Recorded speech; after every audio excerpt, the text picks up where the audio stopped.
I want to introduce to some, reintroduce to others. What up, family? Steve L. Over to you, Steve. You got to unmute. Hi, fellas, folks, ladies and gentlemen. My name's Steve Lepley. I am an alcoholic. I started a 10-minute timer there when we got started. So I'm going to try not to use any F-bombs tonight. This is my F-bomb. I get to throw it around a little bit, but I try not to swear. It's hard to carry a message of spiritual recovery through the language of the gutter. So I'm gonna try and do better about that.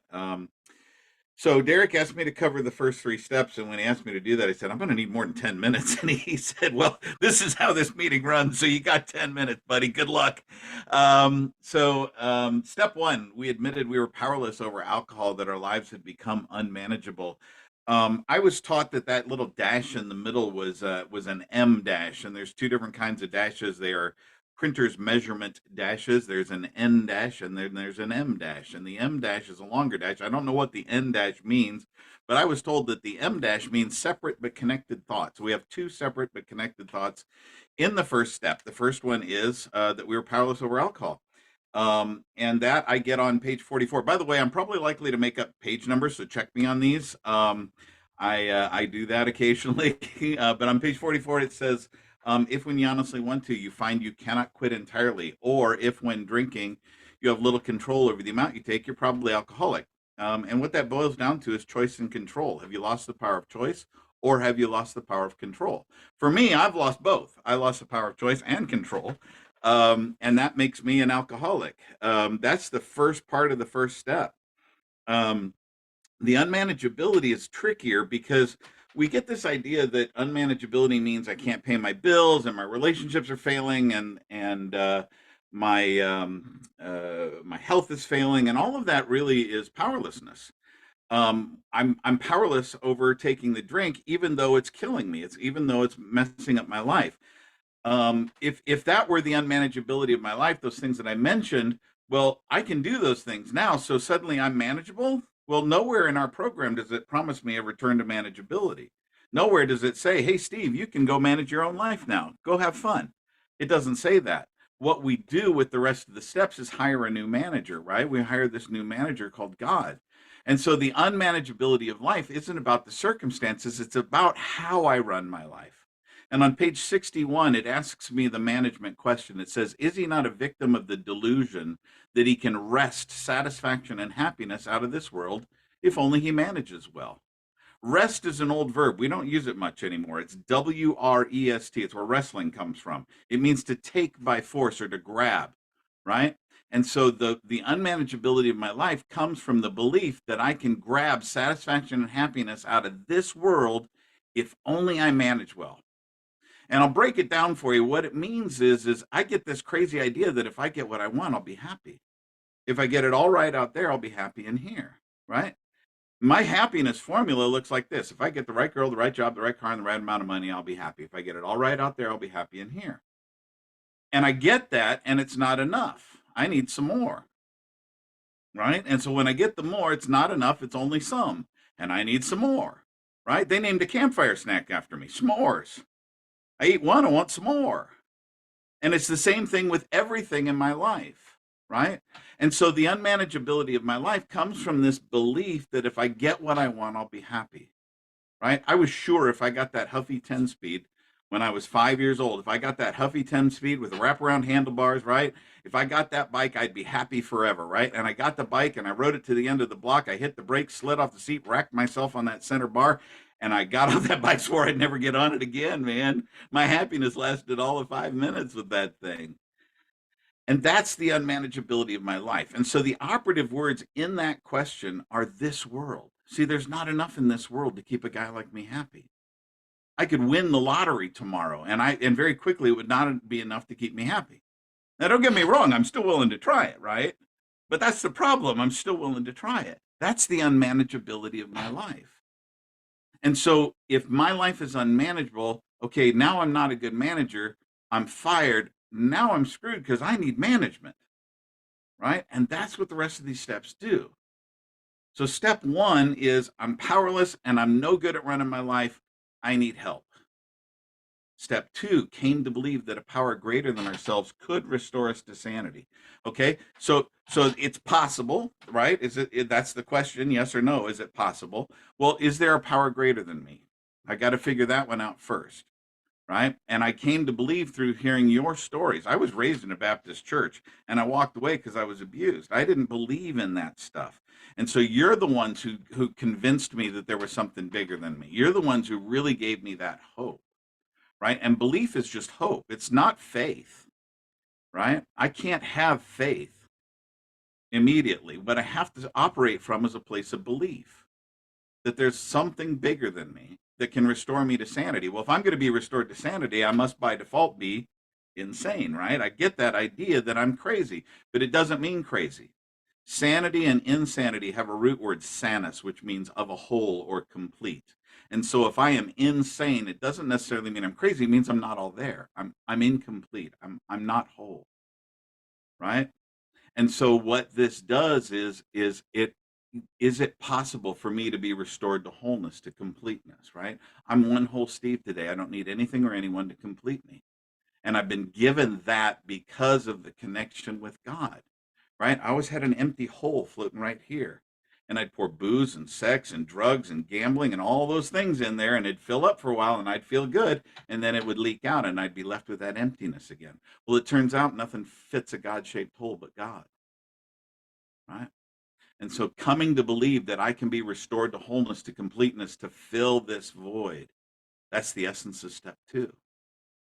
Step three, came to believe or made a decision to turn our will and our lives over to the care of God. Okay, make a decision. Decision comes from the Latin scisere, it means to cut. And so when I make this decision, I begin to cut away everything that isn't God. And at first it was just my alcoholism, and I was willing to turn that over, right? Step three for me is an ongoing process because I had to turn over my alcoholism in order to get sober, but I held on to relationships and career, right? I worked in professional theater for 20 years. I have a Bachelor of Fine Arts in Theater Technology and Design. Okay. What I'm doing today was not on the radar. All right. That's all I knew was theater. Okay. And I held on to that career and I held on to my ideas about dating. And the first one that got ripped out of my hand, well, they both got ripped out of my hands about the same time, but the dating thing kept getting ripped out of my hands because I kept doing the same thing. And finally, so my career got ripped out of my hands and I had to surrender and say, okay, God, if you don't want me to be in theater, what do you want me to do? And the next thing I know, I'm working at a treatment center and I'm enrolled in a master's program for professional counseling. I'm a mental health therapist today, okay? That was not on the radar. They gave the inmate the keys to the asylum, right? Okay. And I'm licensed and I do EMDR and I do all this crazy stuff. I've worked with people to help their lives be better. That was not my idea of a career. How am I going to do that? Right? But God said, don't worry about that. This is what I got for you. I'll show you how to do that. Just trust me. And so I had to let go of my career. And then I had to let go of my ideas about dating. And I had to blow up some relationships and I had to create some pain, and some of the hardest lessons I've learned have been at the expense of other people's pain. And I'm so sorry for that, and I've had to go back and make amends and to make those things right and to learn from it. And today I'm in a relationship with a woman for 10 years. That never happened in my life. I never made it past four without wanting to exchange gunfire in the living room. Okay. This is crazy. And I love my wife and I get to be with her today. And that is a miracle of this program and this way of life. So step three, that made a decision is an ongoing thing. Uncover, discover, discard. Spiritual growth is never about addition. It's always about subtraction. It's always about what do I need to let go of in order to keep me from creating blockages between you and between God, right? The more I subtract, the closer I get to you, the closer I get to God. This is it's just an honor and a privilege to be here. That's my take on the first three steps. I love you guys. I can't wait to hear Carolyn. I got about 25 seconds left. On May 1st, I celebrated 20 years of sobriety, and that is far more your victory than it is mine. Thank you so much. Hi, I'm Carolyn. I'm an alcoholic. I've been through the steps as they're laid out in the big book with the help of 2 big book step study sponsors and an amazing and loving God. I am currently working on my amends. I'm about 10 deep into my amends, and I'm practicing 10, 11, and 12 daily to the best of my willingness. Wow, Stephen, thank you. That was so incredible. I almost just want to pick up right where you left off in 3, but I want to give a little bit of recap about my experience in my addiction. So I think I picked up my first drink when I was like 12 or 13, and it didn't seem to have too much effect on me at that time. I very quickly escalated to other drugs that were my main disease, my main addiction. And as I got older, however, alcohol became more readily accessible to me than it was in my younger years. I started bartending when I was 18 years old, and that quickly propelled me into a life of daily drinking, starting to steal from the bars I was working at, to drink outside of the bar because I didn't have access to it anymore. And it was a daily thing at that point in time, and I was driving home drunk probably every day, and I would feel this remorse, but I would just tell myself, I'm a young kid, I'm having fun, it's no big deal. But I would feel like I feel like I can't stop when I pick up. And I did have a lingering thought about that. And I remember that one of my friends had told me she thought her sister was an alcoholic. And I was in actually a drug and alcohol addiction in college at the time. And I said to her, well, the definition of an alcoholic is somebody who can't stop once they pick up, which I don't know if I believe that definition today. But I knew in my head at that time that what I said out loud about her sister was true for me.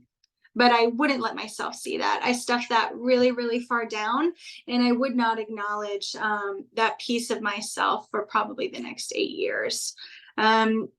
I continued bartending, and my drinking got progressively worse. I was closing down bars. I was the closing manager. So a lot of people didn't see me. So it made my disease really hidden, which made it really insular, and I didn't really have that many people that I could talk to it is all about yours it. for the I was next 30, ashamed about 35 it. minutes. I really wanted to stop and not do the same thing the next day during my shift, but I couldn't not. I couldn't not pick up. It's all I would think about. And I would try to make up rules for myself, just like the big book says, like, we won't drink on vacation, we will drink on vacation, all these types of things I would make up. I used to try to keep a journal for myself of how many drinks I would have a day, and I would lie in the journal that was just to me, right? I'm erasing stuff and changing numbers. Insanity, truly. And I remember this point in time, I was traveling, and I was overseas with my ex-boyfriend, and I got wasted in another city, and I blacked out and couldn't let him in the Airbnb, and we had a cruise ship to go on, and he was beside himself, so mad at me. And I'm just thinking, God, why is everyone so mean to me? Like, no one just understands. And I remember I found it in a journal later of what I sat writing when I was on the boat is, I think I might be allergic to something. I don't know what's wrong with me. I don't know why I'm acting so strange. I must be allergic to something. And here I'm thinking it's food, right? This program ends up telling me it's the drink that I'm allergic to. Shut up and just let her and tell you all about it. And hand the floor over to as you. I continued down this path at the bars and things like that, I was driving home drunk every single night. And I would wake up and every morning ask to not do it again. Ask whoever. I didn't really know who I was asking. I didn't truthfully have much of a relationship with a higher power, but I would just ask something to please make this stop. And it wouldn't stop. And so I would casually sometimes, in like my despair, talk to my sister and my mom and say, I think I might have a drinking problem. I think something might be wrong. And they would just tell me to take it easy. My dad would always say, stop at 3. Like, that was great advice, which it would be to somebody that's not an alcoholic, but I couldn't stop at 3. That wasn't a solution for me. It doesn't come across the brain at all. There is no stopping. So finally, I tried to remove myself from the industry. I took myself to India to study yoga, which I really thought would be an escape from my disease that was really tormenting me, and keeping me really sick and quiet about it. That didn't happen. I spent a lot of time practicing yoga and being on my mat and meditating. And then when I got the chance, I was going out and drinking. I blacked out in one city for the celebration of one of my yoga trainings. And in the other one, I was only gifted one beer. And I spent the entire night like crawling out of my skin, anxious, looking for, can I take ibuprofen? What can I take to make this feeling go away? This thing that's like compelling me and taking over me and just making me miserable, right? And no longer in control. So I got home from India and I kind of had a thought that maybe I would stop drinking. I would just switch to NA for a little bit of time. So I did do that. And then I had the opportunity at a friend's house to come in for just one drink. And I said to my boyfriend, we're just going to go in there for one. And it was probably, I don't know, 25-30 later, everything's gone. It's 4 a.m. And that happened for a couple of days until one day I was just like, I have to get to the gym. I got to get to the gym. And I got there and I just didn't feel like I could do anything. So I had my yoga mat with me and I sat there on my yoga mat. And I just sat there in meditation for a while. And then I got this message that was louder than anything I've heard in my life that said, you are an alcoholic. And I broke down sobbing because I finally knew the truth of what was wrong with me. So I went and told my sister and we talked about it for a minute. And then I called my aunt who I knew was in the program. And she directed me towards a meeting. The first one I went to was, I forget, it's a little bit different than this program. I'm forgetting the name of it right now. But I didn't really feel like I fit in there. That was my first meeting. And the second meeting I went to was an AA meeting with a bunch of older men. And they gave me my first big book. And that's where I felt at home. That's the first place I finally felt accepted and at home. So very shortly, my boyfriend and I moved to another city and I had to get reacquainted with some new people, a new Alano club, and I retreated very instantly. I immediately became back into myself, and weed is legal at the time in the state I was in. So I decided I would just switch to that. That would be fine. That will get me through. And I did that for a while until I started to get this very uncomfortable feeling when I would get high that I'd never had before in my life, that a woman in the program was going to call me and I wasn't going to be able to speak to her because I was high. And I was at a meeting one day and I found a woman in the room who looked at me like the biggest hippie there was, big curly hair. And so I went and asked her if I could still smoke. And she told me, did a doctor tell you you could? And I said, no. And she said, whatever you're doing is clouding up the airway between you and God. And so under her directive, I've not smoked since that day either. So I was able to set aside most all of my addictions, other than like caffeine and such at that time. And so what she had me do was start reading the book with her. So we went through the first couple chapters. I highlighted all the words that I did not understand, and I had to define them. And that was kind of a challenge for me because I felt like I knew what everything meant and I didn't really want to do that. And I was a bit defiant about that, but I did it and we went through it together. And when we finally finished our reading, we got to the point of doing the third step. And she asked if I was committed to,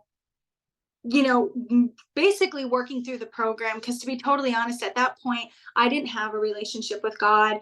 I had heard people in the rooms saying that I needed a higher power of some sort. So I chose the moon and that worked for me for a while, but it was something that kind of, I didn't pay attention to it, right? It's like I would go a whole week or two and then I'd go outside and see the moon and be like, oh, that's what I'm supposed to be like following, right? So I was kind of just propelling myself forward. But so we said the third step prayer and she told me to get to work on the fourth step, which this has been the most impactful part of the process for me so far. The amends are starting to take on, I think, a bigger role, but I'm not as far in to see all the changes that will be happening through that. But she had me sit down and ask God to bring me a list of all of the people that I was resentful at. So that is what I did. I sat in meditation. She told me to do it for an hour each morning. I did the best I could. And I sat there and I created this list. And I started to sometimes cross people off because I couldn't remember. I didn't really understand why I was upset at them. And she said, no, if God brought it to you, it stays on the list. So I did that for quite a while, I wrote that list and I probably ended up with some 300 people on that list. And once I got the list finished, I told her I thought it was finished. And she told me to sit in prayer for an hour each morning for the next week. And if nothing else came in, then I was finished with my list. So when I finally got to that point, then I was able to start looking at the cause or the effects that happen, because this is telling me that my resentments keep me sick, that this is what's going to take me back out. If I don't clear away all of this and literally dig down deep into myself to clear the murk away, I'm going to stumble over this pebble and I'm going to go right back out, because this disease is way more powerful than I'll ever be if I don't truthfully get down to everything that's happened in my life with the help of God, So I looked at the, is it the effects? I think so. I looked at the effects. So I would say who I was resentful at and why I was resentful, and then the things that it affected within me. So those would be, my self-esteem, fear, my ambition, my personal relations, my sex relations, my pride, and I think it's financial. I'm blanking on it at the moment. But so I did all of those things. And then what I was told to do is, once I had all of my resentments towards people, I was then to turn them back at myself and look at where I had been selfish. So in the book, let me just find this. So it says on page 67, referring to our list again, putting out of our minds the wrongs that others had done, we resolutely looked for our own mistakes. Where had we been selfish, dishonest, self-seeking, and frightened? Though situation had not been entirely our fault, we tried to disregard the other person involved entirely. Where were we to blame? The inventory was ours, not the other man's.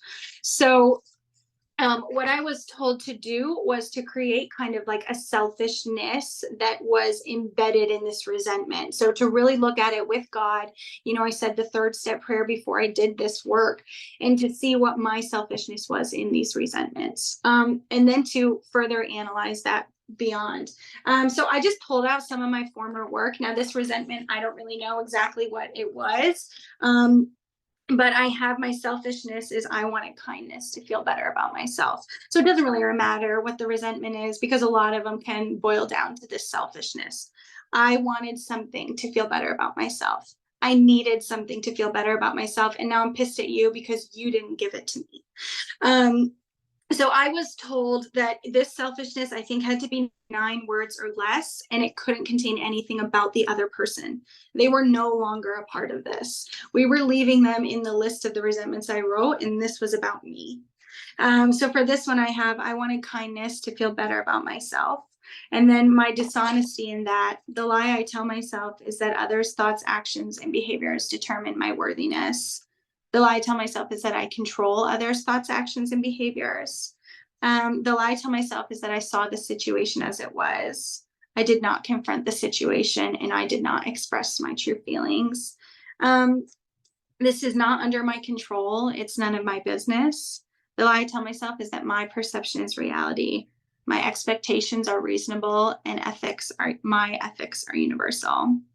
So you could put a truth in there. I wasn't really instructed to do so unless they came to me. So to conclude this section with a truth that maybe was given to you by God in your writing. So in this one, I have one, and it says, the truth is God has made me an inherent woman of dignity and honor, which was something that my former sponsor really, really stressed upon me. Was through all of this, I am a woman of dignity and honor. And it doesn't matter that I have this disease, that I have always been a woman of dignity and honor. And I'm able to see it through this work. And then I look at my self-seeking behaviors, which in this one I have self-pity, self-propulsion, self-sabotage, unjustifiable anger and rage, and gossip. And then I was supposed to pull all of the fears out of this. So all of the fears that this situation ignited within me, I was supposed to write them down here. In this one, I have not being loved, being less than, rejection, not being in control, intimidation, and not getting what I wanted. And the solution is to trust and rely on God. And that was the conclusion of every single turnaround, is what we call these, every single turnaround that I did. And now I did this on every single resentment for every single person on this 300-person list. And then I did it for institutions, and then I did it for principals. And it took me about 2 years to get through this process. And so once I finished the people and the institutions and the principles, I then moved on to my fears. So then I analyzed my fears. And so I have one of these here that I'm going to read to you. And now I'm trying to see, okay, let's see. This short word, this says again on 67, this short word somehow touches about every aspect of our lives. It was an evil and corroding thread. The fabric of our existence was shot through with it. And I had probably another 250 fears, something along those lines, that came down from all of these turnarounds that I did. Now it says here on page 68, we reviewed our fears thoroughly. We put them on paper, even though we had no resentment in connection with them. We asked ourselves why we had them. Wasn't it because self-reliance failed us? Self-reliance was good as far as it went, but it didn't go far enough. Some of us once had great self-confidence, but it didn't fully solve the fear problem or any other. So when I went through these fears, the first thing I was supposed to say is that I trust and relied on myself to control this fear. And clearly I did not manage it appropriately. So what I was supposed to do in looking at these fears was where the fear came from the first time it happened. And then I was supposed to look at, what did I do the first time that fear popped up in my life? What did I do when that fear came up throughout my life? And then what did I do most recently when that fear showed up again in my life? Because they do, they're all over the place. They're popping up all over. And then I was supposed to look at, okay, so this is how I handled it. If I let God handle it, how would I have handled this fear? So this one I have is about not being praised. I trust and relied on myself to control my fear of not being praised. My first memory of this fear is age, I don't know, 7 to 10, when I would come home with report cards that said that I talked too much. Self-reliance failed me when I tried to manage my fear by offering explanation to my parents so I would still get praise for my grades. Self-reliance failed me when I tried to manage my fear by asking if I did a good job or if somebody was proud of me so that I felt validated and better about myself. And then the God section. God would have me know that I am worthy as I am, that I'm a loved child of God, and I need no validation to know that I'm a woman of dignity, honor, and worth. God would have me know that I can offer myself praise and in turn praise him for the gifts that he has given to me to move through this world. God would have me know that he believes in me and honors me too, and I must trust and rely on him always, the Lord of the universe. God would have me seek him in prayer and ask that he removes my fear. God would have me meditate on why I need external praise and meditate on how best to praise him.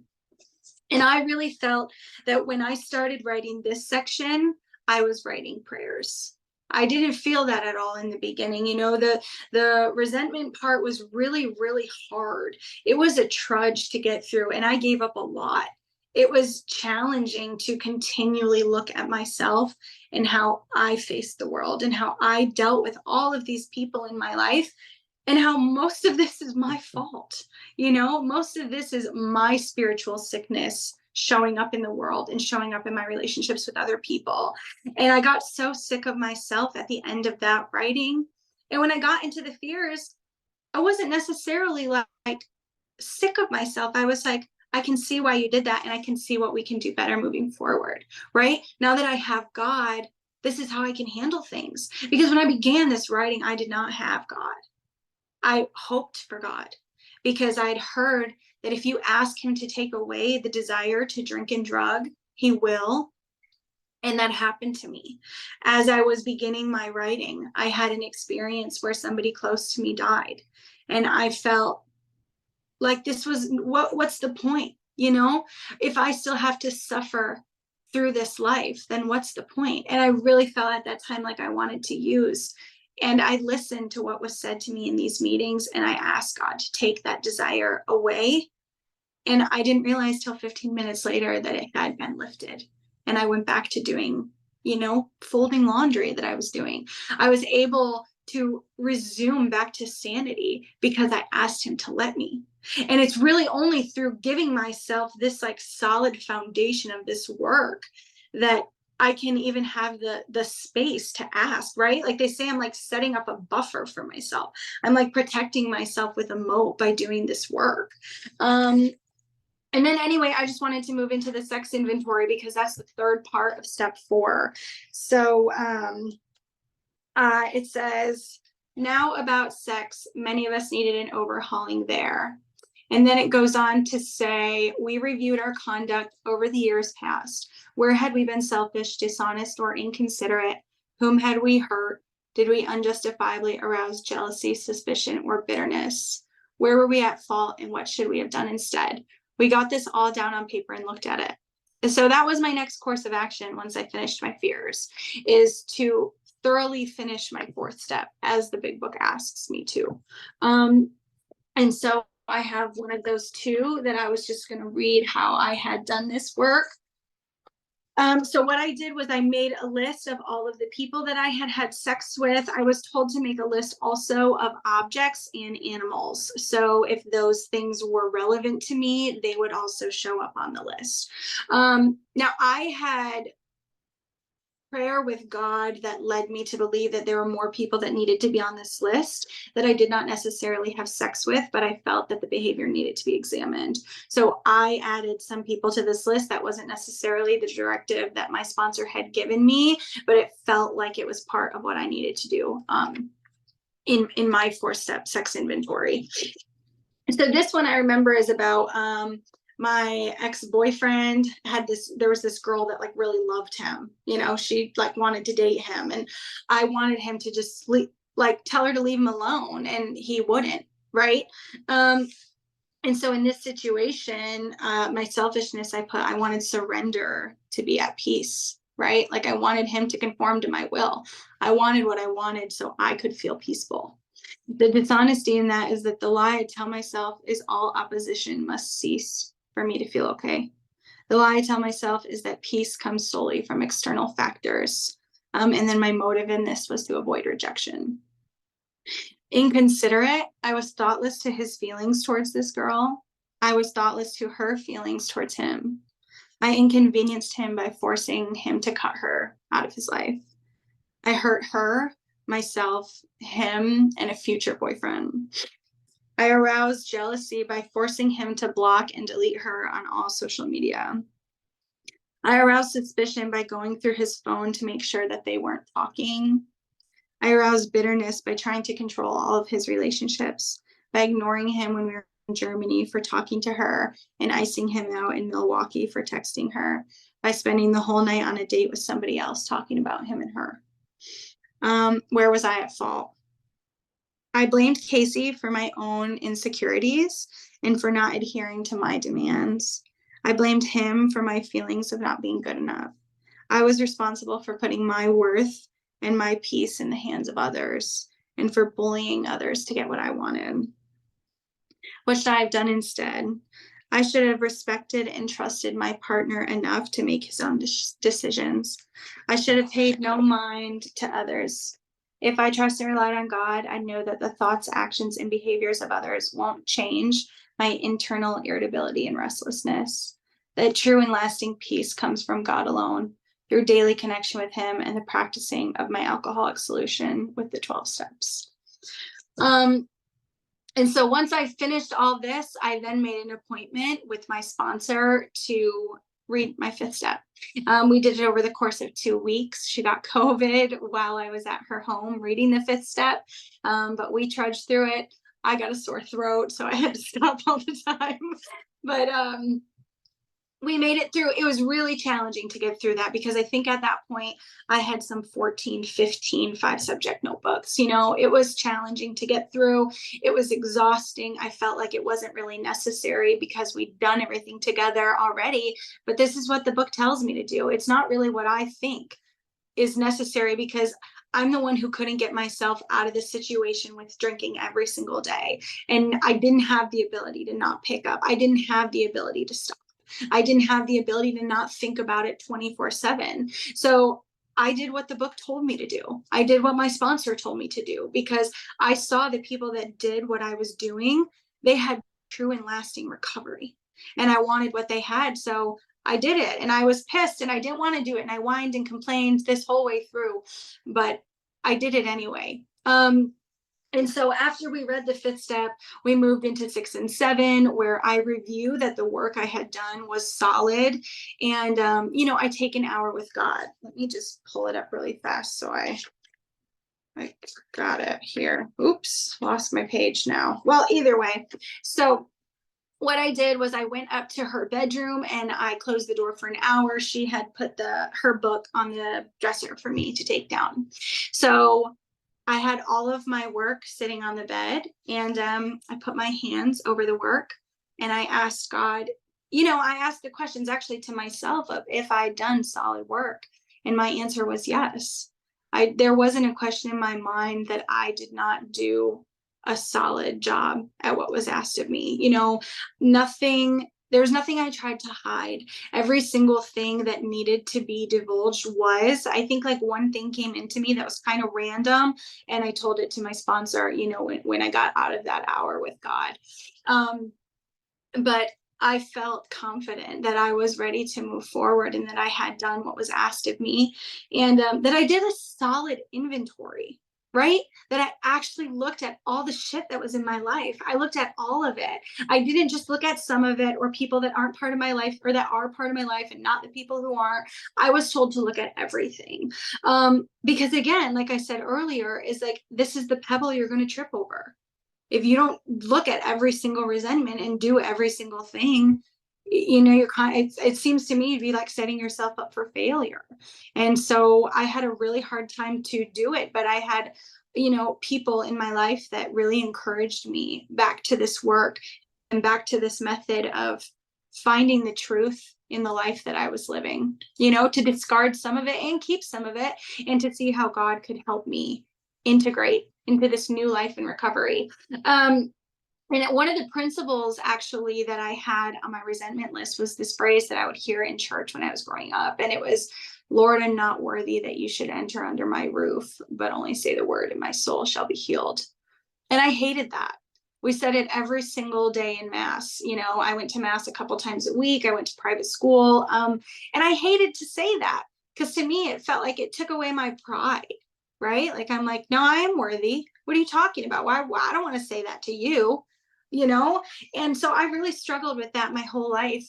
And once I was sitting there in my 6 and 7 and felt like I'd done a thorough inventory, I got down on my knees and I started praying, and that kept like pulsating through my brain, that specific phrase, Lord, I'm not worthy that you should enter under my roof, but only say the word and my soul shall be healed. And I did feel healed in that moment, and I did feel incredibly unworthy for this gift that has been given to me, that I have been able to recover from this disease because how simple, this one page that has every single step on it. Like, it's really that simple. It's challenging, but it is simple. And that was an amazing moment for me, because it was kind of like this turning point, that this is something that I so hated. And it was something that kept me sick, right? I hate this thing about God. And I could finally hear him say it to me, and like truly accept and understand that I'm not worthy of this gift that I've been given.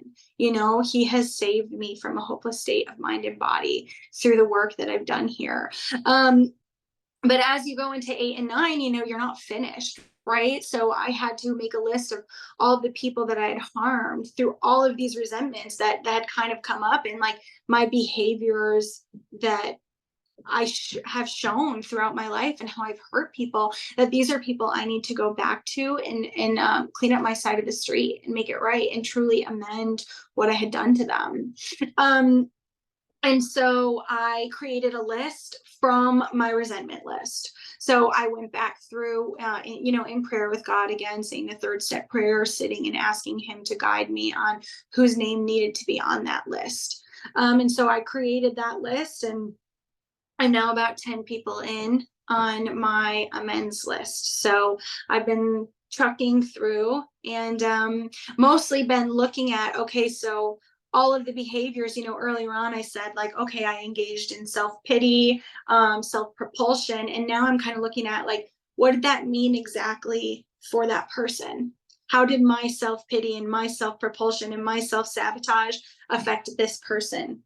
So now I'm spending time in prayer trying to, hone exactly what it is that I did, like trying to make it concrete so that I don't overwhelm this person, but that I can just go to them if they're willing to meet with me and say, these are the things that I did to you.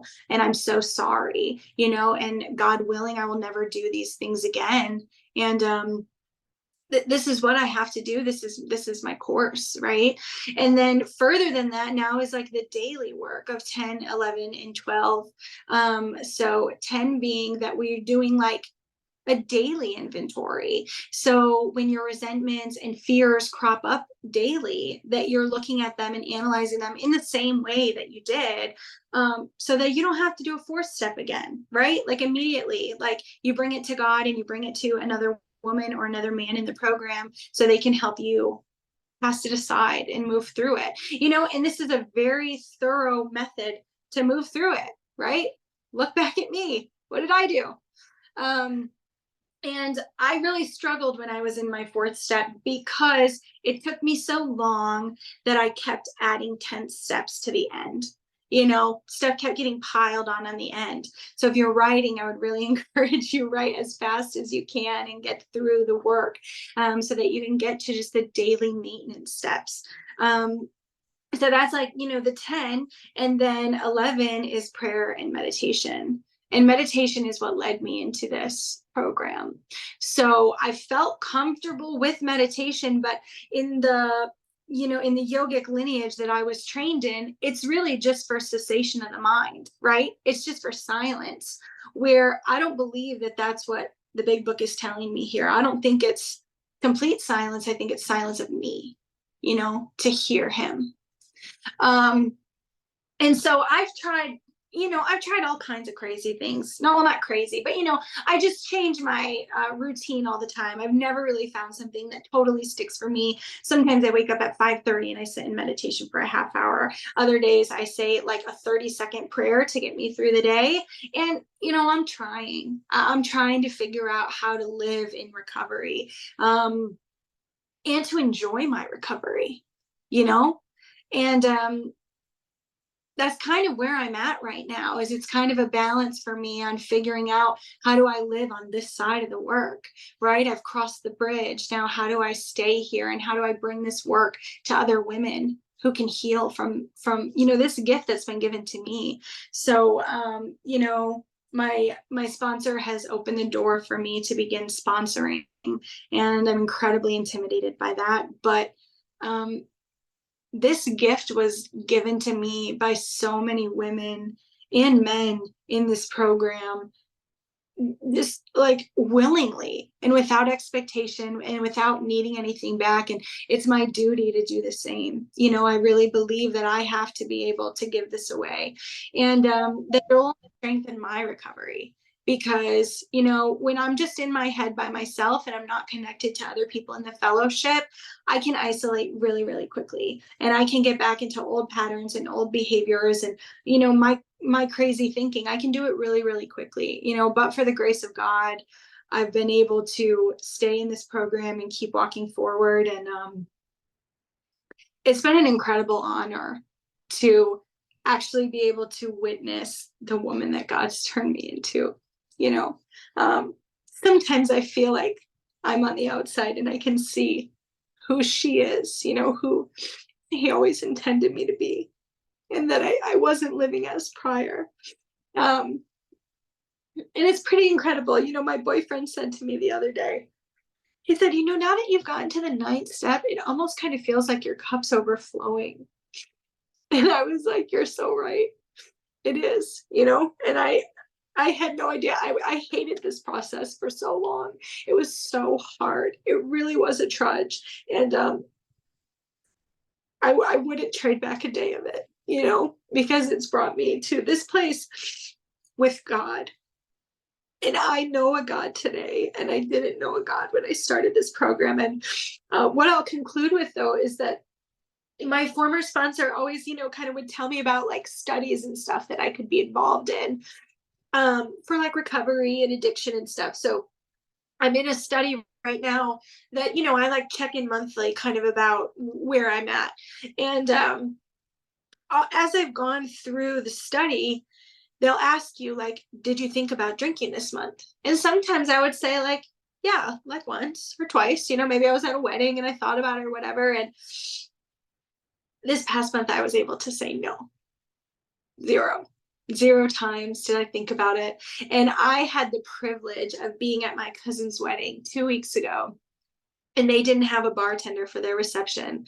And I was spiritually fit enough to be able to offer to bartend as a gift to the couple, bartend the event, and not think a single thing about drinking. Just be able to enjoy the atmosphere that I was in, use a gift that God had given me to give to somebody else. And even through that, I was able to say on this checklist or whatever that I did, my check-in, that no, I didn't think once about drinking this month. You know, it says we have ceased fighting anything or anyone, even alcohol. And I believe today that because of this work, I get to live in that. Thank you.